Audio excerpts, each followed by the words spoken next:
Kant, como compreender o livro? Crítica da razão pura. Artigo escrito pelo professor Edgar Dias de Vasconcelos.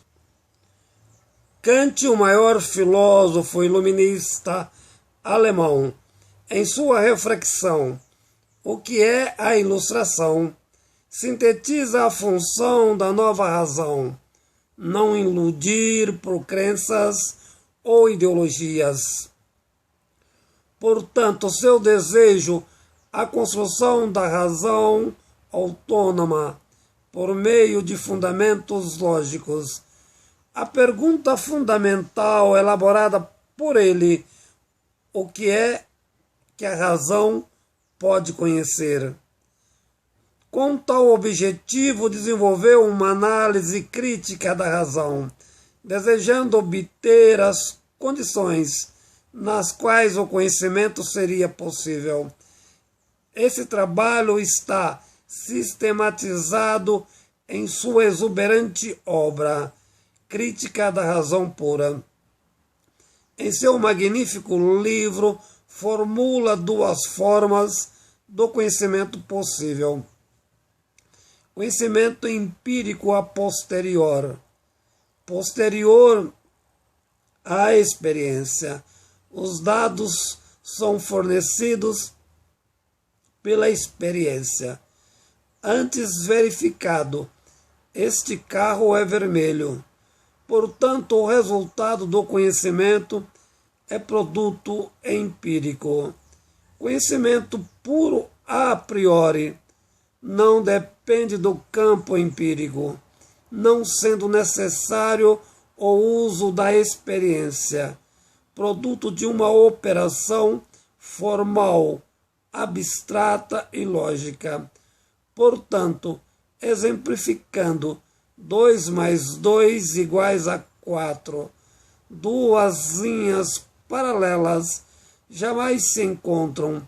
O conhecimento, nesse caso, procede de juízo universal e necessário. Os juízos classificam em duas categorias: analítico e sintético. O juízo analítico, o predicado faz parte da essência do sujeito. O quadrado tem 4 lados. Ao entender o sujeito, conhece o seu predicado. Sujeito, quadrado, predicado, 4 lados. Juízo sintético. O predicado não está dentro do sujeito. Tal categorização acrescenta algo novo, que é o predicado.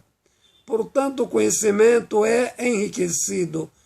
Exemplo: os corpos se movimentam. Por mais que analise o sujeito, corpo, não consegue entender o predicado, movimento. Por último, Kant chega à seguinte conclusão ao analisar os juízos: juízo analítico serve apenas para explicar o que já se conhece do sujeito, com efeito universal e necessário, porém pouco útil. Juízo sintético a posterior, ligado ao campo empírico, à experiência, está sempre ligado ao tempo e espaço em que efetivou-se a experiência. Portanto, nesse caso, o conhecimento não é universal, muito menos necessário, produto do método indutivo, o que caracteriza como científico. Juízo sintético a priori não se limita ao campo empírico, é universal e necessário. A matemática e a física trabalham com juízo sintético a priori. Para Kant, Como se forma o juízo sintético a priori? São dados percebidos pelos sentidos, organizados pela memória, objetivando categorias a priorísticas.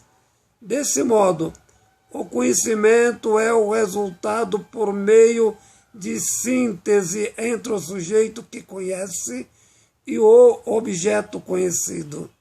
Dessa forma, para Kant, é impossível conhecer as coisas em si mesmas, ou seja, o ser em si.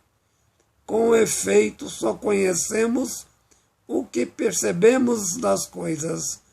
O conhecimento apenas representativo. A teoria gnoseológica de Kant, sua posição epistemológica, uma síntese entre o idealismo e o realismo. Desse modo, o conhecimento não é dado pelo sujeito ou objeto, mas por uma relação dialética estabelecida pelos polos. Portanto, o que podemos conhecer?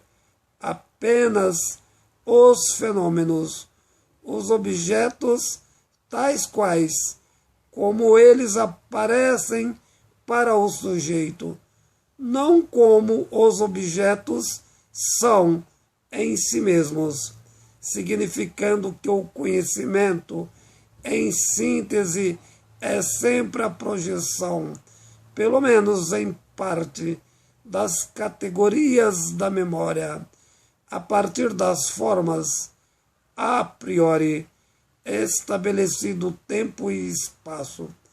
Desse modo, o que é o saber, a não serem as formas de representações cognitivas do sujeito em ação? Artigo escrito pelo professor Edjar Dias de Vasconcelos.